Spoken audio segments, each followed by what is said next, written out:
What's up, guys? The gate was 4.45 million. Highest single night gate in the arena's history.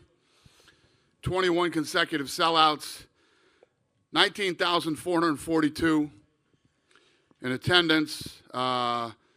Performance of the nights went to Dober and Pantoja, and the fight of the night was Moreno and Kai Kara France. What's up, Dana? Great main event. The scorecards seemed dominant, but actually in the real fight itself, it seemed a lot closer than that. What was your thoughts on the fight? And I didn't think so. Thought it was completely dominant. You didn't think there was 5 knockdowns in the first 2 rounds. You didn't think any of the submission attempts at the end in the last 2 rounds she could have got one? What did you think? Yeah, she could have. She didn't. There's a big difference between submission attempts and knockdowns. Fair. Not even comparable. What did you think of Amanda's performance overall? I think that 2 things. I think Juliana's tough as nails, and her will to win is second to none. I mean, she wanted to win. I think as dominant as Amanda was, and she was dominant tonight, I didn't think it was close any way, shape, or form. It was a complete shutout. But she still looked a little gun-shy to me, But, going in against the person who beat you the first time, I can see that happen. But, it's stupid for me to even say that. It was an absolutely dominant performance. You think it was gun-shy, or she was just more conscious of her cardio and wanted to... Yeah, I think she was concerned about her cardio probably because when you think about the way that she fought Cyborg, she usually goes in and throws tons of punches. She had Juliana hurt many times, had her on crazy legs a couple times, and never really went in for the kill. What would you like to see for Amanda next? Or she said she wanted to take some time off. You think that's reasonable? Absolutely, yeah. Cool. Co-main event, obviously Brandon Moreno wins the interim title. What did you think of his performance and that fight in general? The fight was awesome. It was fight of the night on a great card with a lot of good fights. Moreno's another one. Tough, durable guy. Kai Kara France was in there to win. He got caught.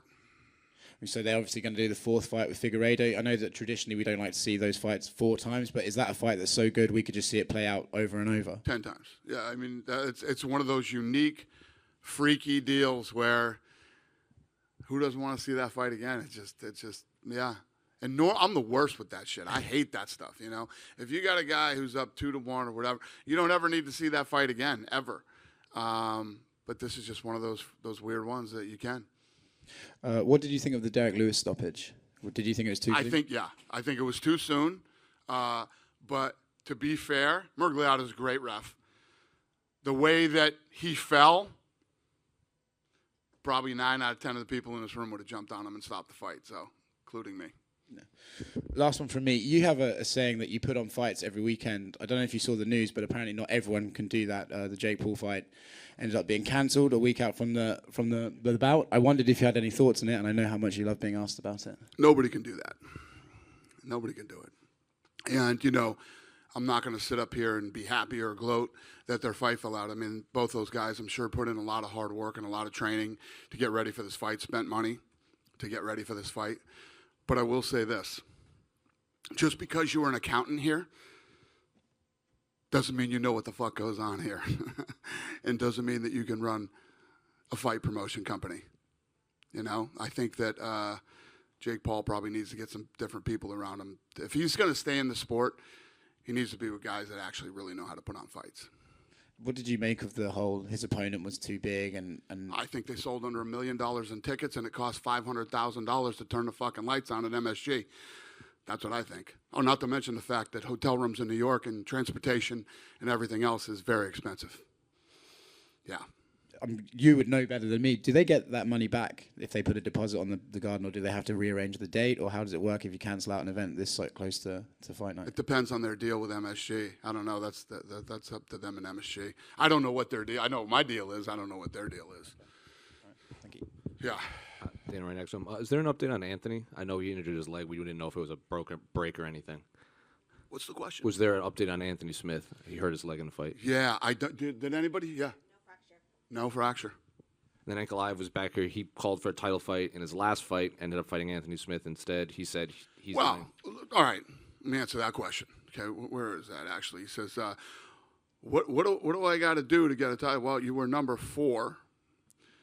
He's fought number 5, right? I mean, it's simple math on how this is going to work. He's close. He's close. Then similar position with Pantoja. He has wins over both Kai and Brandon when they were on tough. Who else is left for him to fight? Because now that you have the 4th fight, he seems to be the odd man out again. It's true. And, I mean, that would be a no-brainer if he didn't just win the interim championship. You know what I mean? So, yeah, he's close. They're both very close. They're in good. You couldn't be in a better position than they're both in right now. Then Yair was back here, and he said he wants to wait for Alex Volkanovski to heal, even if Alex goes after the lightweight title. Is there any update on that situation? No. And you know how I feel about waiting. Dana right here. Can you talk a little bit about like the state of the 145 women's division? Because, you know, at the press conference, Juliana was pretty critical about it, saying all the real fights are at 135. But Amanda said she wants to go up to fight at 145 for her next one. So, you know, what's the realistic possibilities for her? Very. I mean, we'll figure it out. She's the double champ. I love the kid. I have a great relationship with her. She's been amazing to work with, and I'll do whatever she wants to do. And in your, I know like you don't like to make fights on the night, but yeah, is there anyone that readily comes to mind, whether it be like a trilogy with Valentina or someone else that comes to mind for the next opponent for Amanda? Yeah, that's not a bad idea. Normally, I would say, come on, man. That's not a bad idea. I mean, really, when you think about it. Okay. I'm not saying yes. I'm just saying it's not a bad idea. Gotcha. And I want to ask about the decision to bring Figueiredo inside the ring or inside the octagon. We never really saw that. It's, you know what? It was kind of an in-the-moment thing. And then when he got up there, I was like, well, that was fucking rude. We shouldn't. This kid is having his moment, and he's got Figueiredo standing in his face. But it happened. It wasn't horrible, you know, and we meant no disrespect to Moreno, but came off pretty disrespectful. Gotcha. And I caught you saying something to Kai before the announcement was read or the decision was announced. What do you say to him if you want to share? It's just a great fight. Great fight. He said, I'll be back. Very cool. Thank you. Question for you. I know that we have Amanda Nunes. She's the greatest female of all time, but where do you consider amongst all fighters in that conversation for the GOAT? All fighters? All fighters, male and female. Well, I mean, I'm glad you asked me that question, actually. You know, I still consider John Jones. It's time to start talking about Kamaru Usman. You know, he's one fight away from tying Anderson Silva's. He already beat John Jones and GSP, and now he's in his next fight. If he beats Leon Edwards, he ties Anderson Silva. So, yeah, he's in the discussion. Right now, Valentina Shevchenko, she's #1 pound-for-pound female in the rankings. Does that change Tuesday and Amanda takes her spot back? It's up to you guys. You guys decide those rankings, not me. But, you know, Nunes and Shevchenko they're both two of the best ever. Lastly, on the note of Pantoja, if we have that quadrilogy fight with Moreno and Figgy, would you make him the backup fighter for that? It's a great idea. I like it, Shmo. Figueiredo called for that fight in Brazil, and Brandon said he would be down to go to Brazil for the fight. Is there plans to go to Brazil next year? Yeah, we're planning on hopefully going to Brazil next year. Again, see what this crazy world throws at us in the next 6 months. Dana over here. Yep. The last time the UFC was in Dallas, there was 9 finishes out of 14 fights. This one, I believe it was 7 finishes out of 14. What does it mean for you to come back to Dallas after this long layoff, and what do you think of the event and overall? Well, it was good to come back. I mean, we haven't been here in a long time. Sellout, incredible crowd, awesome city. We've had a blast here since we've been here. I loved it. I mean, I couldn't say enough good things. Everything here was incredible. When can we see the UFC back in Dallas? I only asked that because I live an hour away from Dallas, so it's just convenient. Got it. Well, we haven't left yet, but, you know, I could see us coming back much sooner than 4 years. Much sooner than 4 years. I tried, just for the record, this is the first place I tried to come back to during the pandemic. They wouldn't take us. They wouldn't let me do a full arena. Houston would. So I went to Houston 5 times. So that's why it's been so long since we've been here. Any other questions? You done with me? I'll get one more. Yes, sir. What do you think is next for Juliana Peña? Yeah, Juliana's got a big chunk missing from her forehead. She's going to see a plastic surgeon right now. Takes some time to heal, and then I don't know. I mean, she got pretty banged up tonight. I mean, it was like 5 or 6 knockdowns in the first 2 rounds. She was hurt. She needs to take some time off and relax, spend some time with her daughter, and then we'll go from there. Cool?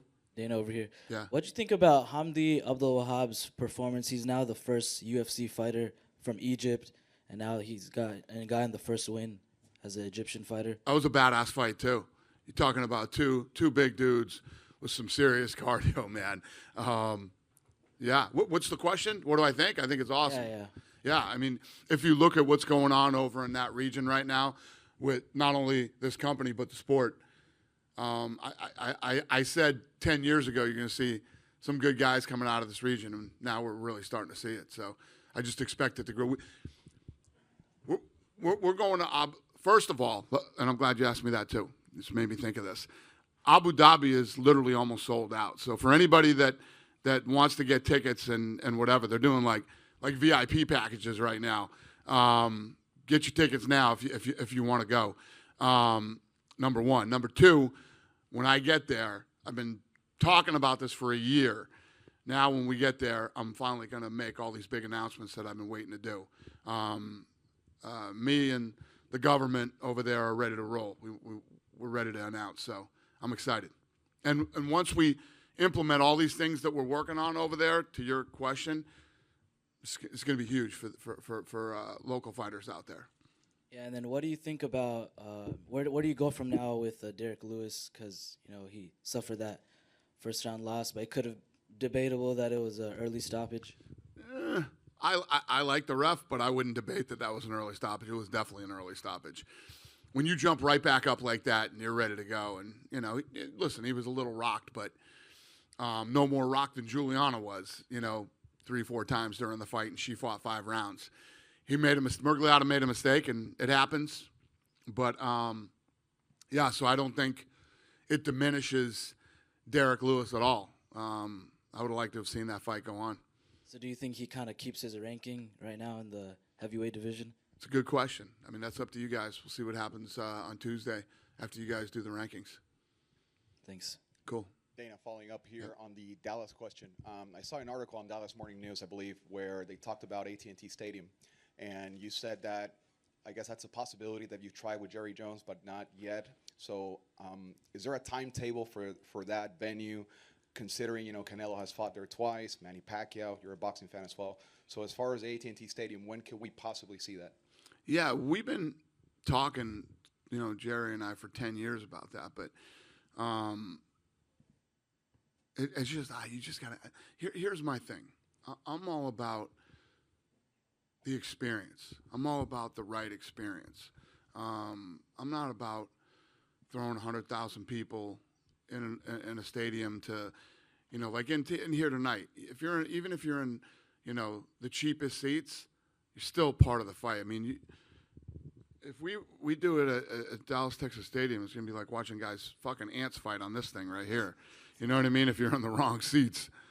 And that's not the experience that I want. You end up watching most of it on the big screen.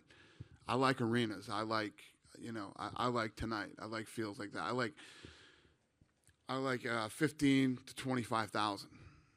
Yeah, I get it, absolutely. And obviously, at the time, I think GSP was here when you guys did a tour, and I can't remember who else, Johnny Hendricks. So also, would you need like the star caliber athlete for that as well? Well, yeah, you need to sell 100,000 tickets. I mean, you can't just throw anybody in one of those fights. You got to have the right fight at the right time. But we've also had really good experience. Ronda and Holly in a soccer stadium in Australia was pretty awesome. The GSP fight, like you mentioned, that we did in Toronto was awesome in a big stadium. So I don't know. I like arenas better though. Thank you. Yep. Me, Dana. So whenever you pick a card, like, and you pick a location, like in Dallas, do you look at if that fighter is from the home state? Like you had Alex Morono, he fights out of Houston, and then you had Derek Lewis, obviously, who fought out of Houston. Fight Promoting 101. The guy on the main card absolutely positively has to be from the place that you're holding the fight, okay? And then when people get so big that they turn into massive superstars, you would do it in Atlantic City, Las Vegas, or Madison Square Garden, right? And sometimes the Staples Center, depending. We were just talking. What was it? Arizona that we were talking about that day. What was the nationalities? Yeah. Huh? Yeah. So think about this. What the UFC has been doing lately, right?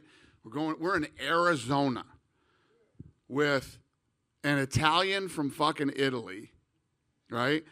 And a kid from New Zealand. And it sells out and the place is going. It's just, you know, when you really think about how much we've changed the game on so many different levels, including the way fights are sold, promoted, and, you know, where they're held, it's pretty crazy, you know? I literally, me, Crawford, and Tyson were saying tonight, imagine growing up thinking that you could sell out an arena in Dallas, Texas with 2 women and break the arena record where the Mavericks play. Think about that. So do you feel like now you can sell out anywhere you go at this point? Is that how far, you know, the company has grown? Well, we have been. I mean, we're on our 21st straight sellout.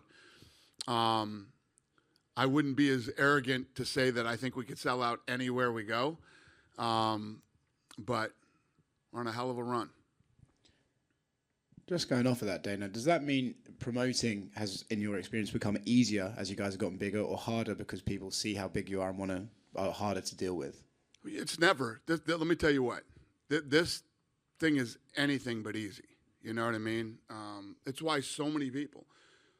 This looks so easy and it's fun. It's exciting to be around. It's you know. This is literally the dream job for all of us. I mean, you guys get to sit in the best fucking seats, cover the best sport, watch the best fights in the world. But it's not easy. There's a formula to this whole thing, and many people who are a lot smarter than me and have a lot more money than me have tried to do it and failed. I don't know if I answered your question, but it ain't fucking easy. That I can tell you. You deal with so many outside forces in this thing, from, you know, injuries to personal problems to we just go on for days with all the stuff that we deal with behind the scenes and that our lawyers have to deal with and our PR people have to deal with, and the list goes on and on. Good? Have a great night. Thanks, Dallas.